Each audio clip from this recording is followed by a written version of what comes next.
Arganissima, New York. Your exotic skin, hair, and beauty source, and your one-stop shop for all your natural and organic skin and hair care, featuring authentic organic Moroccan oil and prickly pear seed oil and much more. Bringing you only the best, straight from the source and proudly produced in the USA. So what are you waiting for? Shop today at www.arganissima.com. Arganissima, New York. Your beauty is our duty. Arganissima, New York.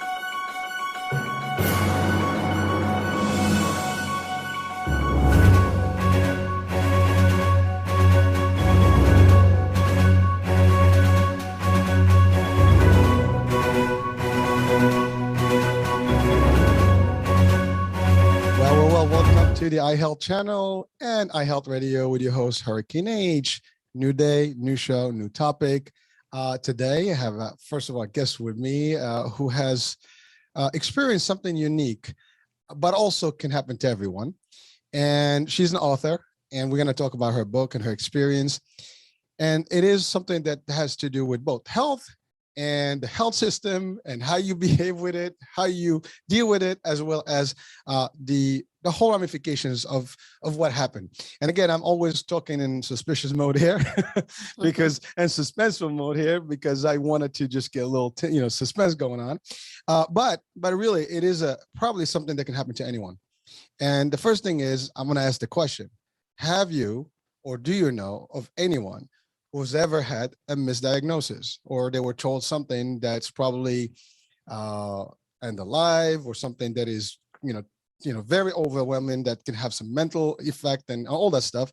And if you do, well, you do want to hear this today because you don't know what's going on all the time, and there are ways to deal with this. Now, our guest today, she is a mind-body health practitioner. Is that correct? Yes. Is that close Yes. enough? Okay. Well, you'll tell us about all that, right? Yes.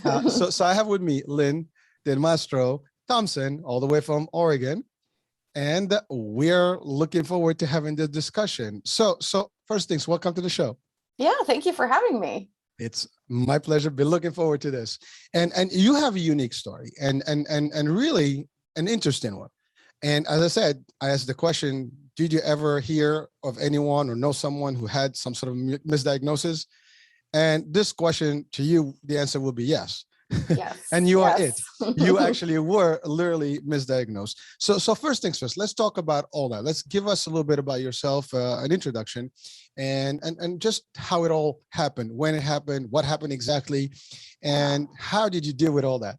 Yeah, definitely. So this happened in my mid-20s. I was in grad school studying for a PhD in history, and I was scheduled to have elective surgery. And so, when you have any type of surgery, they send you for pre-op blood work. And I get the phone call the night before the surgery that you don't really want to get. And the surgeon says to me, "I think there's something wrong with your blood work." He sent me back to just double check that it wasn't a lab error, which is, a first experience too of like, oh, labs make errors, really? So rush over to the hospital. They run the panel of blood work again. I get a phone call again, and he says, "Yeah, it's not a lab error, Lynn. We can't do the surgery on you." I was just left with the answer of, "There's something wrong with your blood work. Go see your primary doctor." And so I went to see my primary doctor, who probably ran a whole bunch more blood work and some other tests. And I get a phone call a few days later from a doctor who I had never heard of, this is like the case of all of the weird things that you would never expect to have happen to you, getting a phone call from a doctor you don't know. And he said, "How are you feeling?" And I said, "Other than freaked out that I don't know what's going on and who you are, I'm okay." And he said, "Well, if you don't have any symptoms, you can stay home tonight. And if you have any symptoms, come meet me or come to the hospital immediately. And if not, I'll see you tomorrow at the hospital." And it was like, I was so shocked. Like, looking back on it now, I would have thought of about 10 questions to ask him in that moment. But, I was just shocked to get this phone call. And I said, "Oh, okay." And I spent the night anxiously wondering what I should even be worried about, like what kind of symptoms he was talking about, because I didn't ask that question. Anticipation, crazy. Exactly. I Sleepless mean, night. I don't know. Yeah, it was pretty sleepless night, or not very good quality sleep. Get to the hospital the next day and I meet him there, and he said, well, we're thinking that maybe you clotted off the veins that drain your liver. And I'm going, that's not supposed to happen. Hmm. And he said, we have to figure out why that happened, and started the parade of, another specialist having to come in and try to figure out what had gone on to do that. And then also them figuring out, like, how do we get your veins open back up, because you need your liver to actually drain the blood through. So I spent about 4 days in the local hospital there while they were doing more tests, including a bone marrow biopsy and, a CT scan to figure out, what exactly had happened in the liver. And then they said, we're going to send you somewhere else where they've actually done this procedure we want to do to open up your liver. And they're going to figure out what happened, because we don't have an answer yet of why. So I get transferred up to a hospital in San Francisco. I was living in California at the time. And in that hospital, they do some more tests and finally come to the diagnosis of chronic myelogenous leukemia. And as you can imagine, hearing the word leukemia is very, very scary, especially when you're 25 and you have all the dreams and all the things that you have in your vision ahead of you, and you just start thinking about the worst case scenario, and it's devastating. I mean, even if you don't have it, it's devastating. I mean, literally, you just hear it and it's not simple. It's something that could be, very, very bad. And now the good news is there is enough technology, enough medicine, enough treatment, and things, real stories of people that have overcome that. But nevertheless, when you have the diagnosis, I think that ends a lot of things, and it causes a lot of mental, I think, stress. I think that's the first thing on you and everybody around you. Yes. I mean, it was, I still remember that moment. I mean, I don't think I'll ever forget hearing that news and all the thoughts that raced through my mind of, does this mean I need a bone marrow transplant or chemo, or, what's the prognosis, and as he's talking, all these things are flashing through my mind. And, the answer was no, I didn't need either of those. I was just put on a medication, thankfully, but not so thankfully, because I didn't actually need that medication. Well, we got to come to that one, but again, for our listeners and viewers, I mean, this is just the beginning of the story, but understand that every day, people are going to hospitals and doctors and getting diagnosis for various things. And for the most part, we take it for what it is, for what it's worth. And we take the word that, you got a diagnosis, that's exactly what's going on. And you don't even question it. No. And I think, in your case, something happened that you realize something different eventually. Yes. So you're going to share that with us. But we will pose that question at the end of the show as to, or not even pose the question, but we will give a suggestion, to do something different about this. So in the event that you hear something, there's something you need to do. And we'll talk about this. So again, I'm being mysterious still, but I'm just, for the interest of the show here, we want to do that. But so you had that, they told you you're going to get on medication in your mind. And now, did you have to go any further in terms of testing, blood work, and any other stuff, or that was it? At that point, I was done in the hospital. They had done the procedure to open back up the veins of my liver. That had been successful, so they had figured out how to solve the immediate problem and then what the cause of the problem was. And so, we kind of had the plan, and then they said, you can go home and you can go back to, your sort of normal life, whatever that is now that we've kind of blown it up with this news. And, you're just going to be followed. Yeah. You'll be followed. You'll take medication. You'll have a specialist who I had seen, when I was in the hospital where I lived. And that was a whole other, part of the story was, I had seen him initially in the hospital, and he had been the first one to try to do a bone marrow biopsy. And he couldn't even succeed in doing it, because all he told me before I had it done was, you're just going to feel some pressure. And he gave me like just this little local injection, and it was not just some pressure. Like it was literally like torture I couldn't tolerate it. It was too painful. Wow. So we'll talk more about the diagnosis, and obviously they told you you could have caught this in a particular way, and they gave you some reasons where you potentially could have, I guess, gotten the problem, right? And, Not really, oh, actually. they Just, haven't. Oh, okay. So no, I mean, they didn't even guess anything. They didn't try to no, backtrack they what tried could have to, happened. yeah, they tried to, they said, has Genetics. anybody in your has Yeah. anybody in your family had leukemia? No, like we don't know where this would have come from, but this is Yeah. what we think it is, and here you go.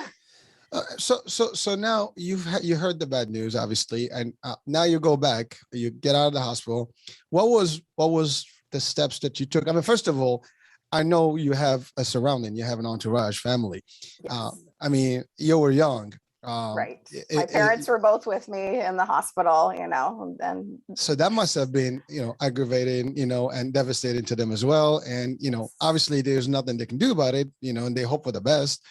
I mean, everybody, we're all the same, right? We're all human. And whenever we hear right. about someone we know or we don't even know, we all say, well, may they ever, get a better speedy recovery, get better and this and that. We try to be positive.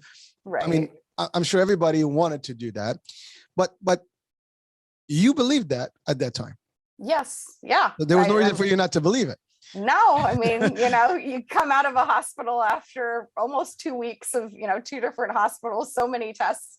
I was sure, they had gotten the right diagnosis. Why would I question what it was? I'm not the one that reviewed all of the blood work and all of the different diagnostic tests. So it was like, yeah, I believe this is what they say I have. Wow. I do have a series of the show that's called Unbelievable But True. This is Unbelievable But True. Yeah. So this is gonna fall in that particular category of talk shows because I mean it is unique and not that unique because I know that there's people out there today that will probably say, oh, this happened to me. I know someone who it happened to.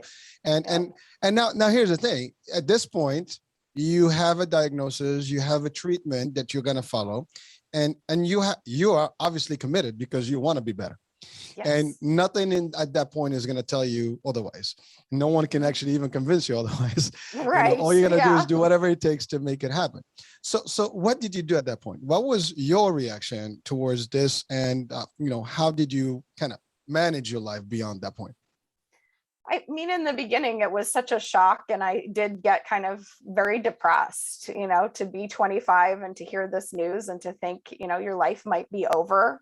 It was a kind of a life-changing news for me. So I went back into, my grad school program, and I attempted to kind of just keep going and keep proceeding through my life.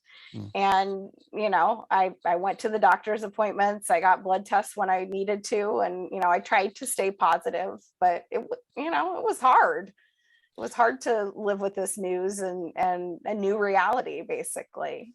Well, psychologically speaking, I mean, that's a big hit, but then also financial, I'm assuming there's cost to it. Right. And then also there's the other, I guess, related problem of how to deal with friends and obviously with such a diagnosis you want to be careful. You kind of have your immune now is compromised and so you have to be like almost extra cautious. You could have possibly stopped seeing people, doing things that you probably enjoyed before. So all that stuff would have been part of your, I guess, life, and which means a big impact across everything that you've known before. Right. Yeah. I mean, my white cells weren't super low, so I was never really told, like stay home, isolate. I did see people, but people treated me differently. It was like once friends found the news, it's like they'd come over and instead of talking about whatever our common interest was, it was like, hey, how are you feeling? What's going on with your treatment? This and that. Everything was health related. And that's actually, I think, more stressing on your psyche, because I think when people start pushing that and that's all you hear, it does have a very tremendous, I guess, negative impact, I would say, on how you feel, because people try to comfort you, but I think on the psychological world, that's more of an impact. That's like, they're not supporting you to a better way. They're actually probably hurting you in a way, not that intentionally done.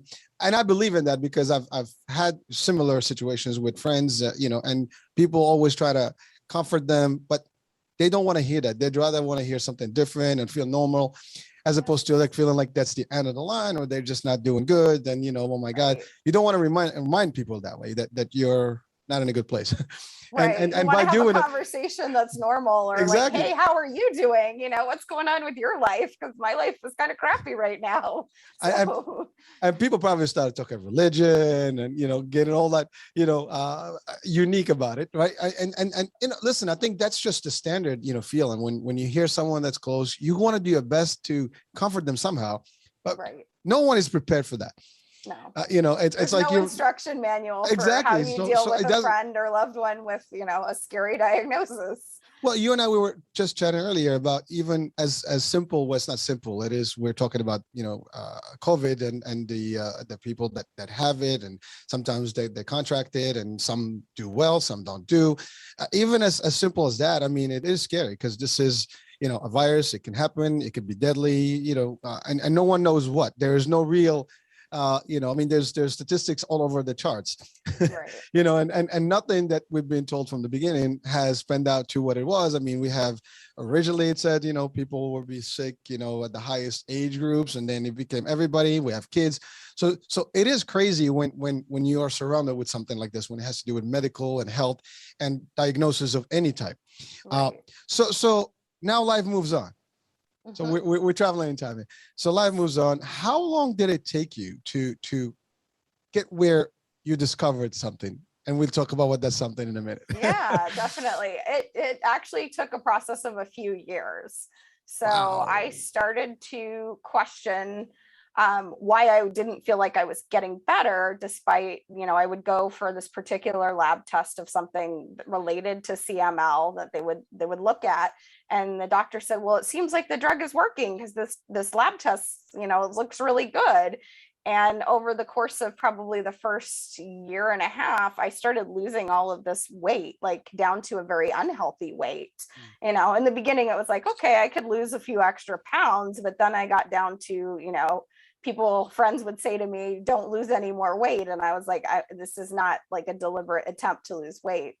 I'm eating things and my body is just still wasting away. I couldn't maintain weight. So was that because of the treatment specifically, or just the changes in your life that you committed to? Part of it was definitely the treatment. So this medication, even though, I wasn't going through traditional chemo, it kind of was like chemo in a pill form. So I had a lot of side effects of nausea, and, sometimes I would take the pill and I wouldn't be able to keep meals down. It was like, they kept just telling me, well, try to time it differently. Like try to take it this time relative to when you eat food and this time. And, it didn't always work. So like, sometimes I could eat food, sometimes I couldn't. Even when I was eating, it just seemed like my body, was not actually maintaining weight, which can definitely happen when you're ill, is your body just kind of wastes. You start using up your resources to try and stay healthy. Wow. So now, how many years was that? It was a total of 3 years that I went through this whole process of living with that diagnosis and starting to question.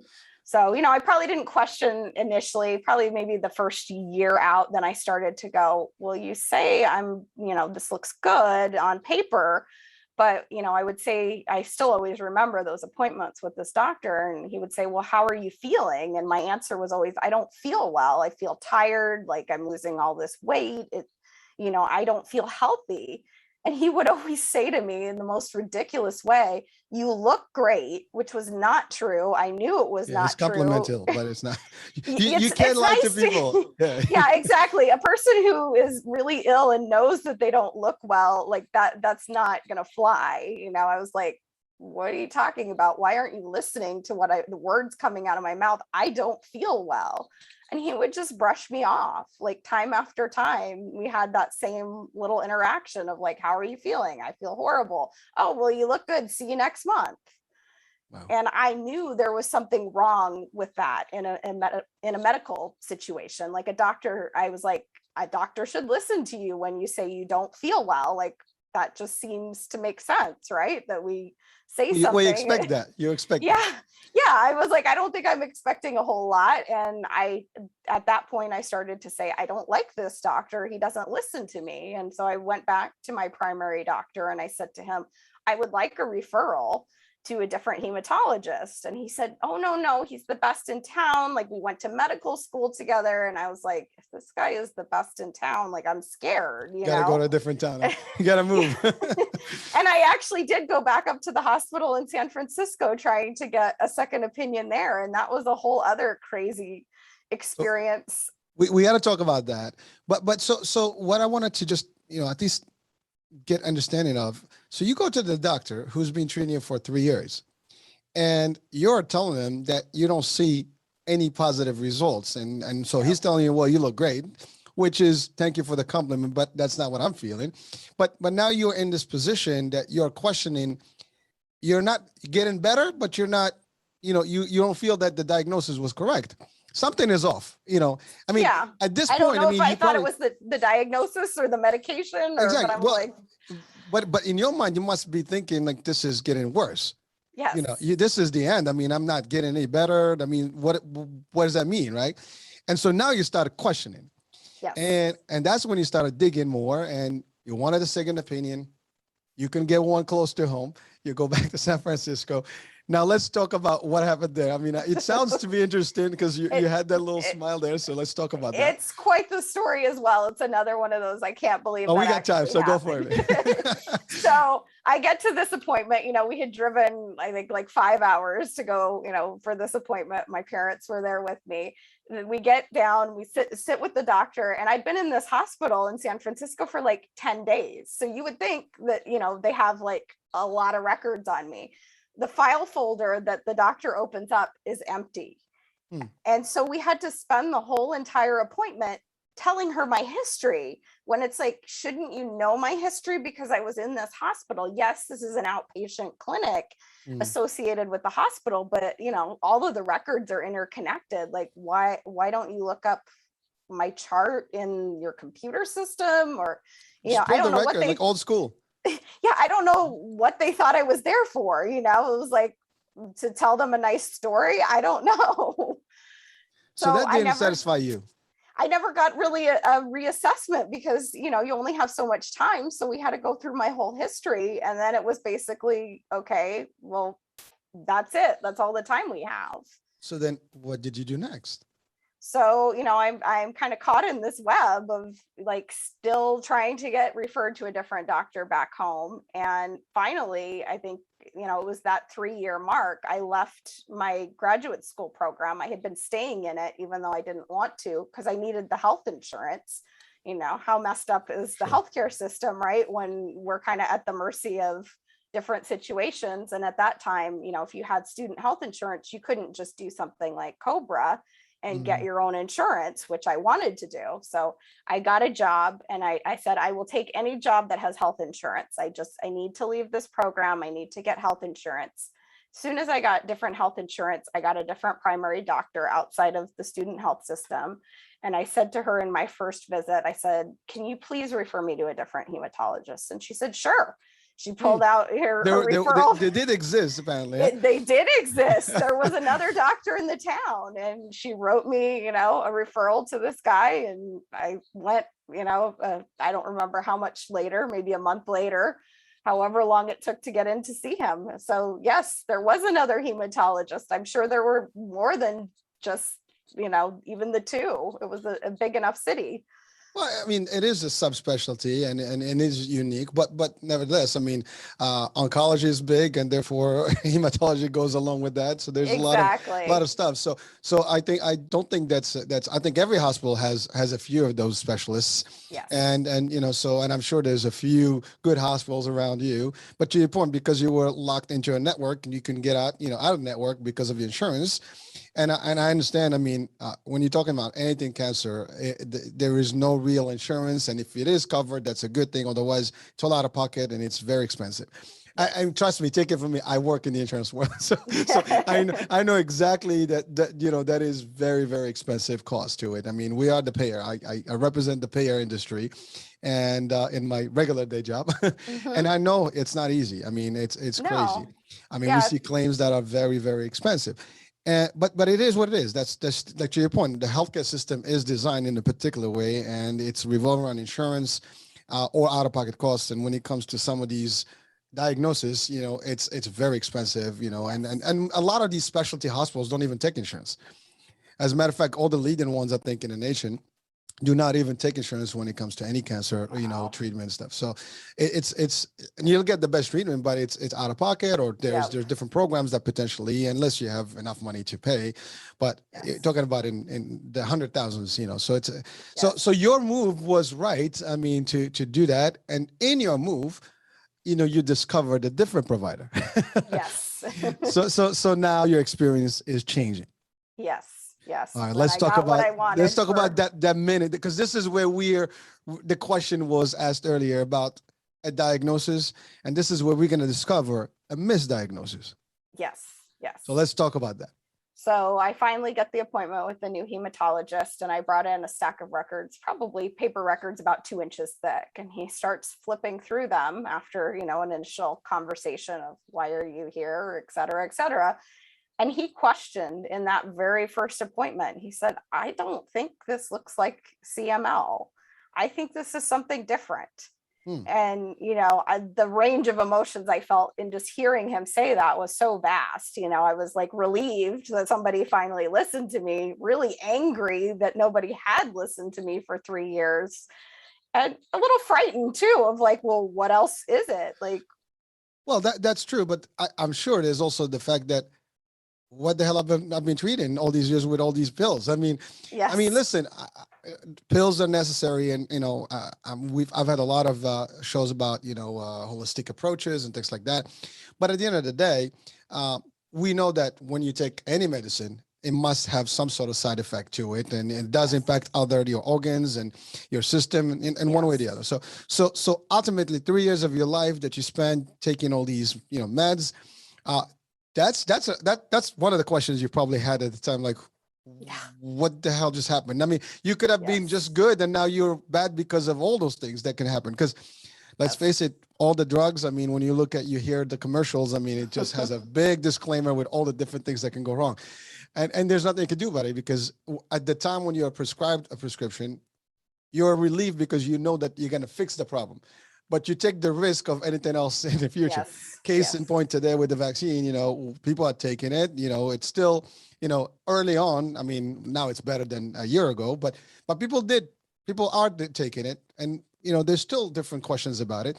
But that's, again, this is not about the vaccine and the politics and the vaccine, but really in any medicine that you take, you always question. And by the way, years later, Zantac, I mean, we can name some of these meds that have been, you know, proven that they had more damage and things like that eventually. But at the time, and they work for a percentage of the population, but certainly, you know, it's a big question. Yeah. Now you had to deal with all that. To your point, happy. Oh, finally someone's listened. Maybe there's a better outcome here. Also, like, what the hell could it be wrong? Because we need to know what's the problem for real. Right. And it could be bad, it could be worse, it could be less, right? You know, right. You didn't know you're kind of like uncertain, like a little bit, like, okay, well, yay, I have someone questioning it, but yeah, what does it mean now? And what did I do to my body? Like you said, for 3 years on a medication that, you know, I didn't need. I have to say this. I mean, God bless you, because I mean, that's not something you want to wish on anyone, to be in that position. And, you know, and I'm sure it's one thing to talk about it today, but you were not this smiley, this happy at the time. You probably were like so anxious and, you know, depressed, and everything that can go wrong can be going at that time. I mean, I'll give you an example. I mean, again, something that's recent, you know, with the virus, the corona. I mean, you get it, you don't know. Right. I mean, I had it, you know, and with everything that you hear, you don't know, you know, every day you're like, you know, is it going to get worse? Is it going to get better? I mean, luckily it was a very mild, you know, episode for me, but really you don't know. As soon as you know that you have something, now the question is, what does that mean? Is it going to go, one way or the other? And there's Right. only two ways. It's either good or bad. Right. So that almost like the anxiety attack that you get just from thinking about it is bad. Yes. But again, I would not even compare those two. I mean, you've dealt with this for a long time. I mean, 3 years is not a picnic. No. I mean, that's a jail sentence. Yes. And it's not ending. I mean, the only reason it would end if once you get that second diagnosis, but at that time you still didn't know. Now you just get a little bit of glimpse that there's potentially hope. Yes. So now the doctor says that, you Yes. react. What did this particular doctor do differently? And then what did they discover? Well, he said, just looking at all of this, what you had with the liver when you clotted off these portal veins is not traditionally ever been associated with chronic myelogenous leukemia. He said it's always been associated with this other blood disorder called polycythemia vera, which I had never heard of. And he said, I don't want to just diagnose everything based off of the stack of records you gave me. I want to do some more. Let's do some more diagnostic testing because I want to get it right, And so I had to have another bone marrow biopsy to see, if it was something different and more blood work to determine, what the correct diagnosis was. And it was exactly what he had initially suspected. It was a different So may I ask this question, and you might have the answer. So first doctor versus second doctor, was there any age difference and experience difference that you've noticed in terms of practice? I mean, was this a more savvy, more experienced, doctor, or did they appear to be the same? I mean, at that point, did you question that? No, I mean, well, he certainly was a better listener, the second doctor. Okay, I will take that. He spent a lot of time in that initial appointment listening to what I had to say and actually registering it in a way that I didn't feel I received. I think he was actually younger than the first doctor, if I kind of remember. Well, it's not so much the age. It's really, it could be younger, but he started the specialty sooner. And I don't know. Because that's the other thing. You can be, 10 years into medicine and then get another specialty, and you can be off the med school and go to specialty, and therefore you can have more experience in that particular. But again, was there any indicator that was like a standardized thing that you could possibly share? But obviously it was nothing that can differentiate at the time one versus the other than the test may have been different. I mean, obviously he ordered new things for you. Was there anything similar to the first time? I really don't know what the exact tests were. He just prescribed them. Yeah. Okay. Yeah. Which is typical. We don't know. We just, I mean, I go to the lab. I know I asked a lot of questions, but to your point, sometimes you take it for what it is. The doctor says, these are the things you need. You drop them to the lab draws the blood, and then the tests go back. And there's a bunch of stuff that you don't understand, and they summarize it for you. You're good or you're bad. Yes, exactly. I mean, the only thing that I know was the same was having another bone marrow biopsy, which, I had initially as part of the diagnosis. And he took me seriously when I said, I did not tolerate the first one. Well, I need a lot of pain medication to help me be able to handle this. And, he was very compassionate about that. And I was grateful, even though I had to go through something I didn't want to go through again, he was kind and, tried to help it be as comfortable as it possibly could be. Wow. So now you did the tests. Now you get in the final stuff. So it turns out to be what he thought it was, but it was never the leukemia. Right. Now that's a relief. Yes. Well, yes. Ultimately you had something, and obviously that was milder, I guess, something that you could deal with, in an ease, and you were able to get rid of sooner, I'm assuming. Quicker. Yeah, polycythemia vera is actually a blood disorder that, medically there's no particular cure for, but, there's a different way of treating it. Right. So, it's managed differently. And once I started getting a different medication and then getting a particular procedure that they use to help kind of thin the blood in the body, basically, they just take off blood like you were to donate blood, but they throw it away. I started to improve very quickly. Like I went from, feeling really awful to starting to actually feel, a lot better. What was that time frame? Few months, couple months? I think, yeah, over probably a couple months initially, there was a good shift. And then, over a year, it was like, Wow. wow, I feel so much better than I did, that plus I was doing a lot of alternative healing things that also I attribute to speeding up my process as well. Well, so we're gonna talk about that, in a second. So now you shifted. Did you ever go back and discuss with the first doctor, like, what the hell? I actually did a medical malpractice lawsuit not because I wanted a bunch of money, but because I wanted to hold them accountable. So that Were you didn't able to do happen. that after 3 years? Yeah. Because the statute of limitations depends on the states. It may vary. There was no issue with statute of limitation in my case. Oh, that's great. Because yeah, in at least in New York, at the time, I think there's another show I had done about something that happened with mom, but it was like 2 years. You couldn't do anything after that. It was too late. It very much varies by state, because I know Yeah, we had yeah. looked into it for something that happened to my grandmother and it wasn't possible, in a different state. Well, I hope that it was a win, and It a ended in a lesson. hung jury, actually, which was a whole other Oh long. my goodness, you just don't catch a break, huh? No. Well, I think at the end of the day, we don't. I mean, malpractice is not something that any doctor wants to have as a cloud, because I can tell you from the insurance world, we credential providers, and that's the first thing you look for, lawsuits, malpractice, and stuff. So it does impact their practice and their business and even their livelihood.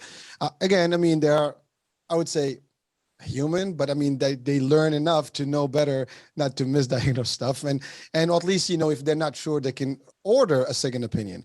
And I think that's the key. One of the lessons I think from today's show is that if you have a diagnosis that is extreme, don't take it for the first, don't believe it. It could be correct, but get a second and a third, and then get some holistic, approach, because there's other alternative ways.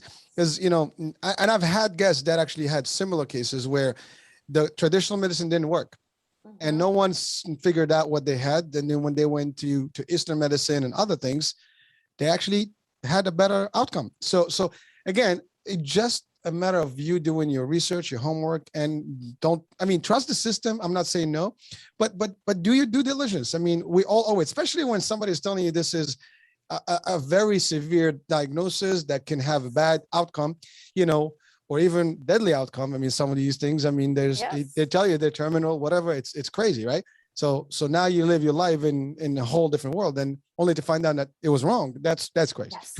Yes. And that's 3 years of your life that you stopped everything that you were probably going to do, or you should have been doing, Right. living the life, enjoying the life. Now you don't care about that. Now you're thinking different. Right. So it affects everything, your Yes. relationships, to your point. So that is a big deal. And so anyone watching, listening, please, folks, we don't wish on anyone anything bad, but things happen in life, and any one of us can be, affected with, or afflicted also with something. And when you do, especially when it has to do with medical stuff, it's very simple. You get your first diagnosis, you go, you can trust the doctors. The doctor can be good. You ask for a second opinion. And if you're not even clear, ask for a third opinion. Yes. Find the specialty hospital for that particular thing. And it's not going to be always easy. But people do that, and it's recommended. And even from an insurance world, I mean, you are entitled to appeal things, or even, ask for second opinions, and they'll pay for it even out of network, depending on the case. And so sometimes they may not, but then you just have to take alternative measures and find your way out from that system. And so again, there is, to your point, if it's worth paying a premium insurance and get in an out network or like a PPO type of situation and go anywhere. And that, again, when it comes to your health, there is no price, and that's the fact. Yes. It's just, this is not just Lynn's story. This is many people's story. And whether we're in the US and some of our viewers and listeners are all over the world, this is happening everywhere. And it's happening to a lot of people. We have 7 billion out there, and I'm pretty sure a percentage has experienced this or know someone who did. So that is crazy. Now that whole experience became a motivation for you in a way, Yes. and a life changer. And you did, not only you wrote a book, but it taught you something. What was the core lesson that you learned from this crisis? I think the core lesson was really to learn to listen to my own body and listen to my wisdom, like of, what's happening and what is my body trying to tell me through all of this. At first I had no idea. And then looking back on it, I think it all in some level happened because I was just living a life where I was completely not happy and I was denying that, and so sometimes our body gets really sick to get our attention if we keep kind of ignoring what it's trying to tell us. Well, and you're right. The body is resilient and it does send signals and messages to us. And sometimes we just don't understand them. And, part of it is doing the due diligence we talked about. And second is really just know, feel, and hear it. I mean, you might be nothing, you may be something, but it's worth investigating, right? Yes. And so now you took that to the extreme where you became a specialist in this world, to do things and help people. I guess that's what you do, right? Yes. And also you wrote a book. What is the name of the book? The name of the book is called You Are Not Your Diagnosis. I love it. I mean, understanding the story now, I think people can get it easily. Yes. True, you're not the diagnosis. You could be many things. In your case, your diagnosis was wrong in the first place. Right. Yep. And a diagnosis isn't your identity. You don't lose right. Who you are because, someone in a white coat told you something about, a part of your life. Well, listen, I don't want to generalize. We want the white coats. Yeah, no, but we don't want to just assume because they say something like your whole life goes away. Like you don't just become a cancer patient and, not maybe a mother and a sister and a daughter, and, a friend. Like that was my experience. Was I felt like all those things, there was an eraser and they were just taken away. And it was just like, oh, you're the girl with leukemia. Yeah.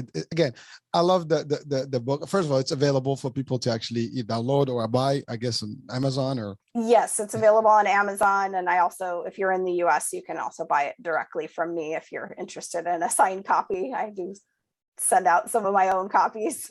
No, listen, that would be great. So we'll talk more about that part at the end. But so now you have written the book, but you started also helping people. Right? Yes. So how does that work? What is the process and what do you do exactly to do that? Yeah. So I've taken a lot of the things that I learned and that I used in my own healing process, starting from just learning stress management tools to help me navigate all of the intense stress I felt in that 3 years and beyond. And then I started to get really curious about other approaches to healing. And I found a system that's called Body Talk. And so that's one of the primary tools that I use with clients is a system called Body Talk that looks to understand why are we having the symptoms in our life. So, the traditional model is to just say, okay, there's a symptom and we're going to give it a diagnosis. And then, here's kind of the X standard treatment for it. My work is much more about getting curious about what is the body communicating through that symptom? Is it did this come on because you had something traumatic happen in your past and you've never healed from it? Because, our emotions have a tremendous effect on our health. Does it have to do, with different just parts of your body not communicating well with each other? And we need to improve that. So I'm a kind of a trained listener for the body. Some people might say it falls a little in the category of medical intuition, although I don't diagnose people in a way through the work of, just come with symptoms and I say, oh, you have this problem. It's more like, what is the story that's being told here? Well, so someone can ask the question, well, how do I listen to me? How do I feel? That's an odd question, but certainly you have questions and you will feel pain and that's the other thing. There is a difference. There are diagnoses when it's not physical, it's mental, but they reflect on the physical. So there's that too. So it is very difficult. I have to give you credit because it's not easy to actually entertain this with people and you have to take their word for it because you're basically asking questions. They're going to give you some answers. And even with doctors, we go there, they ask you a series of things and you give them a series of answers. And based on that, they add a little bit of lab work and things, and then they come up with a diagnosis. So, right. So it's a similar concept, but now you're using the technique of the body or intuitive body, or what is it that you call it exactly? Well, I use two Body systems. talk? One, yeah, body talk and Body body intuitive. They're kind of two related systems. And so it is an intuitive process. It is me kind of tuning into what the person's body is saying. It's not so much, I mean, I do a standard intake where somebody tells me about what's going on. You know, I have a pain here, or, you know, this or that, or a diagnosis sometimes. And so I have that information, but it's less about kind of that information and more about what the body is trying to communicate. And I tune into that through intuition and through kind of these different roadmaps, these protocol charts that kind of help me figure out like what area are we working on, you know, what language does the body want to speak as well. Well, that's great. But so here's a question. I mean, you've been doing this for a while, and I know that you've helped people. You know, and you have actually resolved some of these issues. And some people, you know, they're like, I don't know what's going on in my body. I think I'm sick. I have this, and doctor said this. But then you use your tactics and techniques and strategies, and you were able to identify that it wasn't. You know, what kind of feeling those people actually have experienced getting that feeling from you? Like, you know, when they hear that and they realize that, oh my God, you know, woo, this is a whole different thing. I mean, I'm in a different world right now, because I can just understand it, just visualizing it, that if I feel sick and someone tells me like, well, this is all that was with you, it wasn't really what you thought it was. That's a sigh of relief that no one can actually understand except that person at that time. Now you can, because you've been there, right? But certainly it is just an improvement of life, right? So yes, so you've experienced that firsthand, and so you appreciate that. So if we were to ask people right now, what would they say? You're a miracle performer? I know. I've heard different words. Like sometimes you're like a wizard or a magician, or how did you know that, is a common thing that I, you know, get from people. Like, how did you know what happened when I was like 12 years old and that it's affecting this? It's because the body wants us to know that. And I don't download someone's whole, you know, life story. It's just only the pieces that are relevant that kind of float up to the surface, so to speak. So what are some of the things that we should be looking for, you know, and viewers and listeners should be looking for daily to listen to their body? I mean, just to get in tune with it. Yeah, so I like to just teach people a simple practice that you can do on your own. And it's kind of like as if you were going to meditate. You just find yourself a quiet place. You take some breaths, you know, so you don't want to be distracted by, I've got to go run over and, you know, pick up my kids in 20 minutes. And I'm really focused on that. You know, you're just going to sit quietly. Can it be for as short as 5 minutes? And once you've kind of done some breathing and just kind of got yourself more present in the moment, then you can start to ask the area of the body that's bothering you. Say you have a pain in your back, for example. You can start talking to that part of your back, and you can say, hey, you know, what are you trying to tell me through this pain? And the first times people do this, often if they've never done it before, they're like, I don't know what to expect, or this sounds kind of silly or crazy. So, you know, you might have to practice it a few times. It's like building a new relationship with your body, and you might not get anything the first day you do it. But if you do it consistently for maybe like a week, you might start to notice you're getting a sense of, you know, images coming through of, oh yeah, this has to do with, you know, I hurt myself, or maybe, you know, there's an emotion that you sense in that area. So the more you make it a practice to kind of ask your body some simple questions. What does this area want me to know? What does it need from me? Like if you have a headache, what is this headache all about? And maybe you'll get a sense, oh, I'm really dehydrated. I haven't been paying attention to drinking water, you know. It could be as simple as that, you know, you just get all of a sudden really thirsty and realize, oh, that's what this has been all along. So Lynn, what about energy? Like, do we have to operate our energies differently to help this process, or like, is there something? I don't really see that. I think it's just a learning of focusing. So, you know, again, it's getting into a relaxed state like you would if you were just doing a simple meditation, and bringing your focus inside, asking those questions. And, you know, you don't have to do anything with your energy. You just have to be open, you know, and you could be a little bit funny with it in the beginning. Like, I don't know, she sounds crazy, but I'm going to give it a try. Listen, there's nothing crazy. I mean, I've heard enough to know that to to believe that there's other ways of dealing with things and really Right. healing. And you're right. I mean, there's the power of the mind, there's the power of how you deal with your body. And people do strange things, with their power. I mean, it's amazing. Yep. Now, again, there's things beyond us, and if the body is shutting down, that's a whole different story. And if there's something Right. in your body that's fighting you, that's another thing. But sometimes your immune system also can be triggered through your activities in your body and how you deal with it, right? Yes. So, and that leads me to the question, like, what are I'm assuming nutrition also has to do with it. Is there anything that you discuss in terms of, like, type of food, or does it matter? I mean, I believe the food that we eat matters. I'm not a trained nutritionist, so I don't usually, delve too much into the world of, giving people specific dietary recommendations. I think the cleaner we can eat in terms of not eating a bunch of processed foods, eating as much organic produce as we can, whatever your budget allows for that, that's going to help your health. There's no doubt in my mind. Cutting back on sugar, like all of the simple basic things we hear, are so foundational for our health.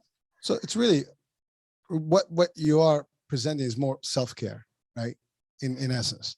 It is self-care, but it is through the process of hearing that story from the body. Like when I'm doing the facilitated work with a client, that actually brings a change. So we use kind of the lens of quantum physics, and it's like the observer effect. You observe the story and the story starts to shift, and the body starts to shift. So, sometimes somebody comes in with a pain and the pain is gone by the time we finish the session.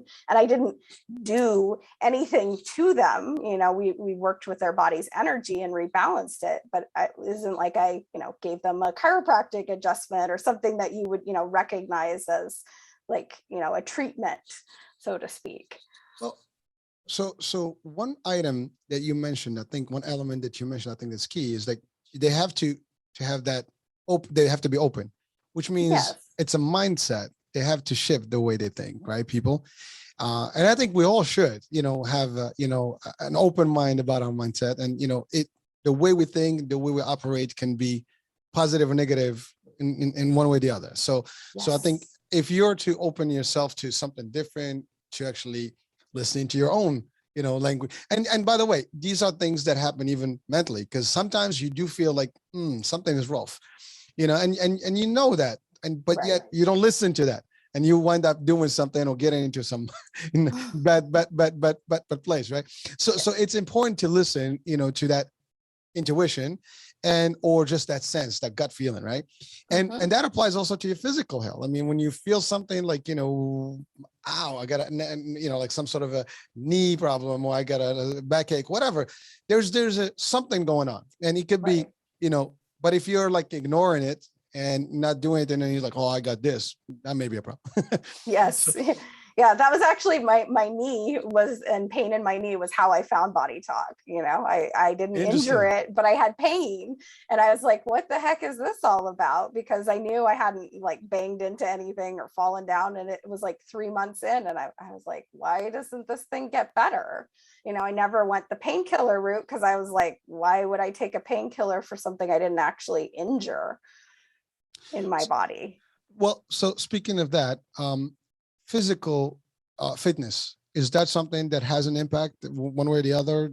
Is that something that also has to apply? Or because a lot of people, they are sometimes healthier, they fit and stuff, but then they overdo it. And then they might have all these kind of problems. So is there any way to gauge that and maybe have a balance advice to folks? I think, everybody is different. So, the type of exercise, like, again, I'm not an exercise specialist, but I'm a specialist in listening to your body. So for me, like, I know certain types of exercise, if I do that, I'm going to be in pain for like 5 days later. Like my body doesn't like certain types of movement. And I've learned that, so I exercise in certain ways that feel really beneficial to my body. So, there is such a thing as having a little bit of soreness when you work out, and that being a good thing, right? But if it doesn't go away by the next day, then you might start to go, I think maybe I'm doing something that is probably Wrong not move. beneficial. Didn't warm up, didn't relax, didn't stretch. I mean, Or and it's a type of exercise you just don't, benefit from. Like, not everybody is meant to do, like hardcore, kettlebells and doing, some of those fitness programs. I would be in pain for days if I did that. well, listen, I can just imagine how bad it could be. And it's funny because when you don't work out and you go back, there's all kind of things that can go wrong. Yes. And that's why it's always recommended when you start, you have to do it, slowly but surely, as they say. Don't go crazy. Like, yeah, I got this, like, cause you're going to crash quickly. That's not a good thing. Well, and that leads me to the next question. So age wise, is there any difference in terms of the age, and the process of healing using the body talk and that system? I mean, ultimately you started early on. You're young and you are still young, but but the fact of the matter, with time, someone can be equally in need of the service or in need of these types of approaches, but they could be at any given age. And therefore, is the response the same?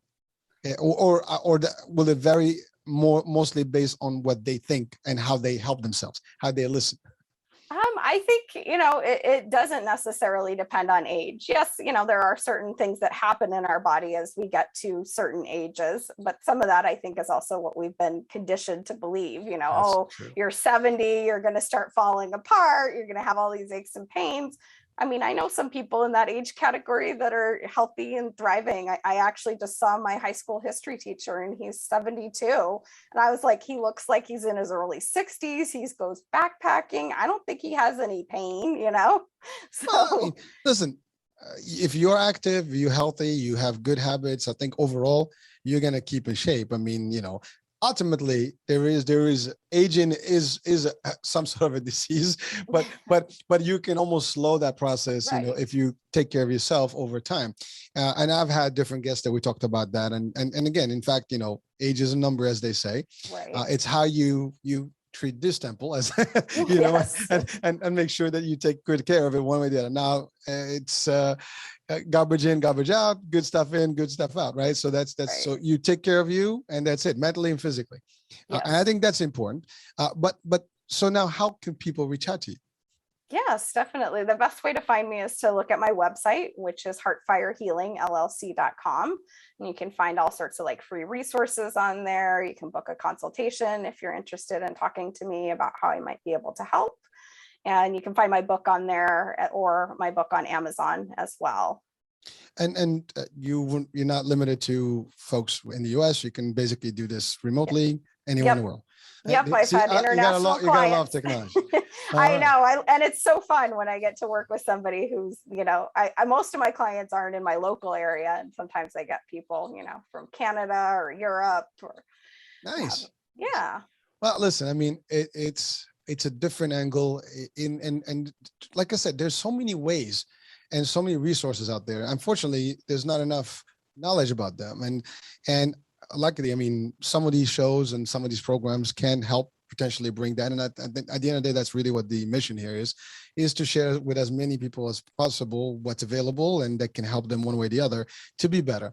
And I think that's really it. Certainly you are a real story. So this is not something that you just, you've been there, done that. Yes. It is what triggered you and got you into this in the first place. And you can, there's nobody that can relate to something unless they, unless they experience it themselves. It's really, you've been there, no one can challenge you there. And you didn't have it light. It was a severe, one and long-term one. So for the most part, probably people have a lesser degree when they talk to you than you had then, but we were well prepared for it. Again, at the time, I guarantee you would be like, that's not what I want to be doing in the future. but things happen, right? Exactly. So we're coming on to the end of the show. So any final advice you want to tell people? Just like, words of wisdom. Yeah. I think just learn to listen to your body. I've always used the analogy, your body is like a friend, like we often think of it I as like that. something that, fails us at times, or we get angry, like, why are you hurting? You're inconveniencing me. Your body is your best friend, really. And think about how you talk about your body too. Like, would you talk about your best friend in the way that you talk about your body? Hopefully not, because some of us say some pretty nasty things about our bodies. You're broken, you're ugly, like all of the horrible things that many of us can say at times to ourselves. So I think if you start to view your body as a friend, and like, how would you treat a friend? Like, how can I take care of my body like I would take care of my very best friend if she needed help or he needed help? Well, listen, we'll take that advice. So Lynn, it was a true pleasure, and I think it was a learning lesson for me personally, and I'm sure for anyone that's going to be listening or watching on the channel here on the radio. But it was a true pleasure, and it's an inspiration as well. I think in terms of, and motivation, discussion, because it's very motivational to me personally, because it also gives a sense of. You have to trust and believe that you can do better and you can heal and you can do things. And you also have to not give up. Right. And I think that's one thing that you did, is that you didn't give up. There's something off here. I need to dig more. It's worth it.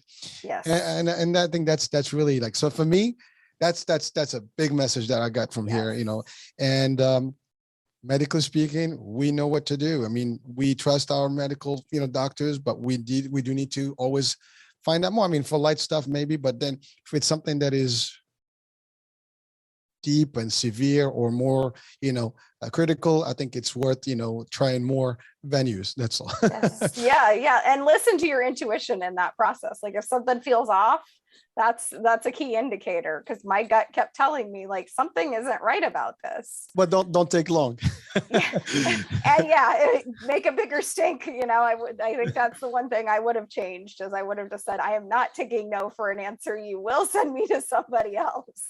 Well, I remember you were in an insurance world that was limited, and you work with the system for what you had. Right. And I think that's really what took long. It's just when you realize you could have done differently, and you did. And right. That's it. That was the end of it, right? But again, now we know. I mean, if we're listening to this show, we would probably know that, listen, 1 month, 2 months, things don't happen. Or even initially, let's find 3 opinions at the same time and right. get them all compared. And if it's all standardized, well, and even then, if you still have that gut feeling, go for a 4th one. Who cares? Yeah, exactly.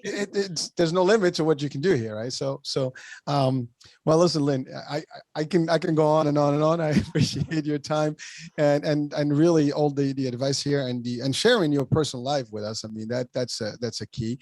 But I think your mission is really to share with people that they can do better, they can heal. There's other ways. And certainly they can reach out to you, for advice and for consultation. So, definitely. So thank you for being with us, folks. Thank you for watching on the iHealth channel, listening on iHealth Radio. I'm your host, Hurricane H. Ciao for now. We'll talk at our next show. Different guest, different topic. Bye now. Bye.